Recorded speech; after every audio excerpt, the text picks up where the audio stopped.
These witnesses who had gone to the base's processing center where the shooting occurred to conduct business before being deployed, the witnesses who asked not to be identified said Major Hasan wheeled on Sergeant Munley as she rounded the corner of a building and shot her, putting her on the ground. Well, at least we have a witness that says he did the shooting.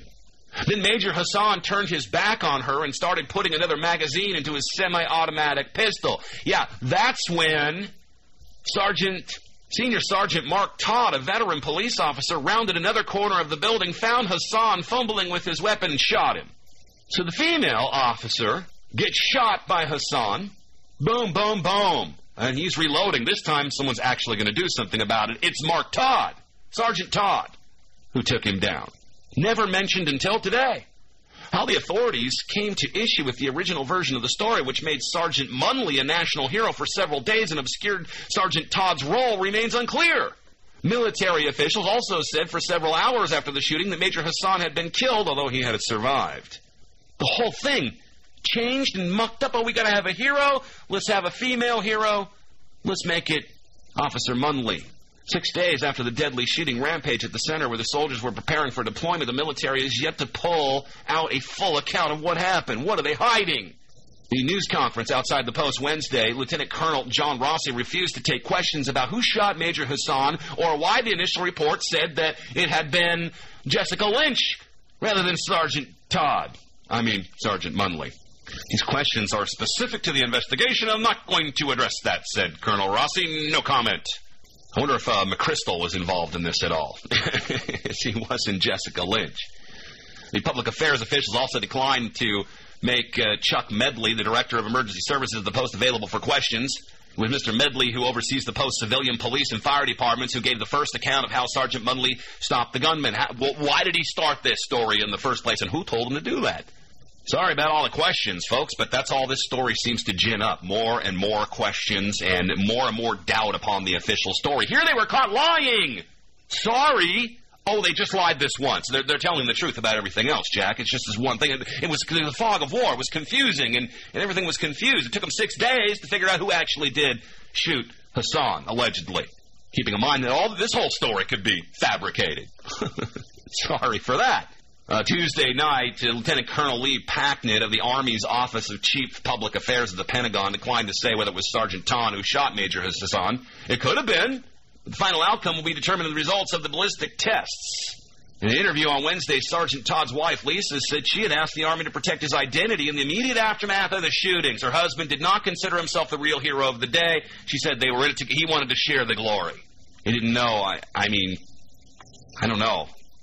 Probably started getting kind of hard. I did that, and she's going to get a big medal for it.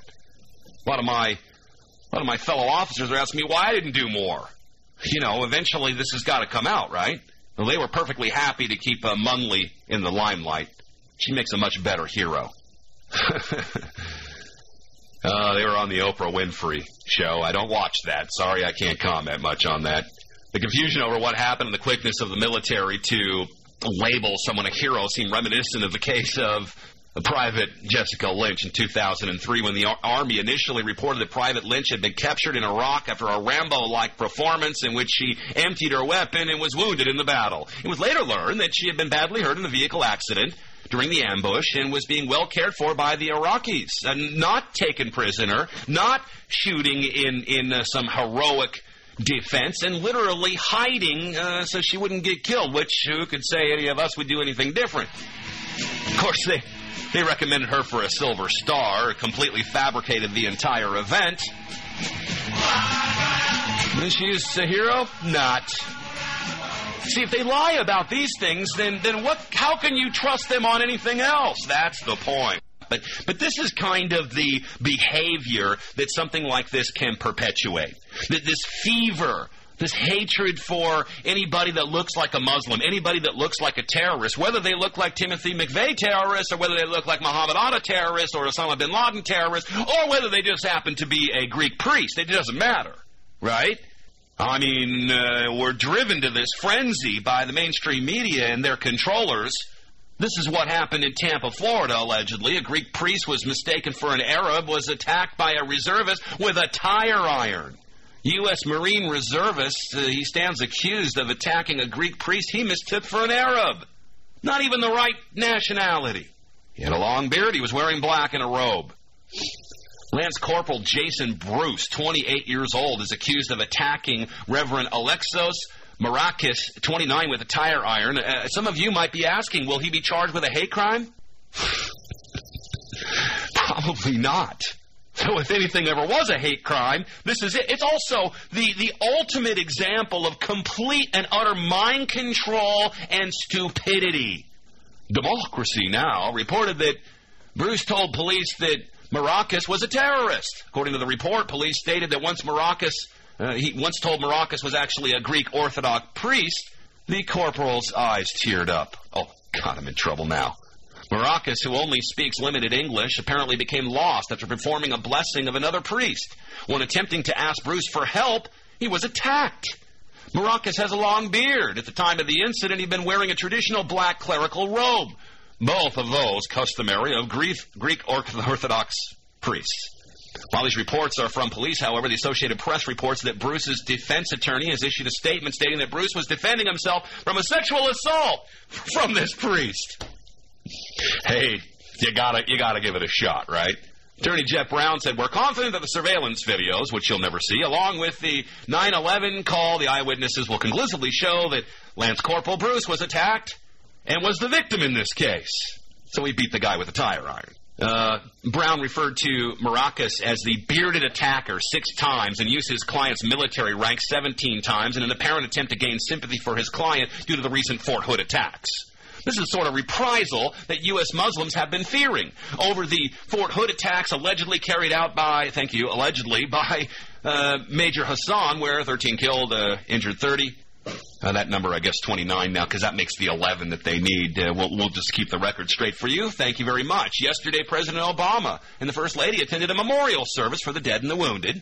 Further emphasizing the possible fear exacerbated by the Fort Hood incident, Tampa police reported that when officers arrived, Bruce called Marakis a terrorist and said that the priest had shouted, "Allahu Akbar," the same phrase allegedly used by Hasan prior to his attack. It's Arab for God is great. Tampa police spokesperson Laura McElroy said Bruce had a rambling set of charges against Marakis when officers arrived. He offered several explanations for his tire iron attack. One was that he tried to rob him. The priest was trying to rob him. The other, that he was an Arab terrorist and shouted Allahu Akbar and explained that that's what they say before they blow you up. And then he said he grabbed his genitals and wanted to have sex with him, and he gave various accounts of what happened. What do you believe? He went nuts. He went off. Thought he had one and beat him. Bruce has been charged with aggravated battery with a deadly weapon. He's out on bond right now. Marakis was treated at an area hospital release, though Marakis speaks limited English, as do I, obviously. He did not appear to understand the questions about the attack. Ahmed Beater, president of the Tampa Human Rights Council, said he'd spoken to Marakis, who told him Bruce's allegations were untrue. "I didn't even touch him," quoted Marakis as saying. Beater called on police to investigate the incident as possible hate crime. So maybe it will be a hate crime. Maybe it should be. I mean, it's a crime. As we've often said on this program, it's a crime. It's hateful. You can't just run around beating people with a tire iron. I don't care what branch of the military you're in or what you might suspect. Are we going to be seeing a lot more of this? The paranoia dial is being completely turned up by the phony right-wing warmongers out there. The one war party and then the other war party. Oh, that's right. They're both one party. Driving people to this paranoid insanity that they're going to be blown up at any second. I mean, the Israelis don't even act like this. And they actually have been blown up. Though, who's to say they didn't blow up themselves? How many times we just got to keep learning over and over the same lessons, right? Just beating our head against the wall. Well, we saw what happened in Ireland. Yeah, well, it was the British posing as terrorists. We saw what happened in the Middle East. We've seen what's happened throughout the world. And now it's here home. The chickens have come home to roost. And this is what we see. This is what happens. Very dangerous, this mind control, these triggers being put out in the media, this propaganda, out in the media, this propaganda, out in the media, this propaganda.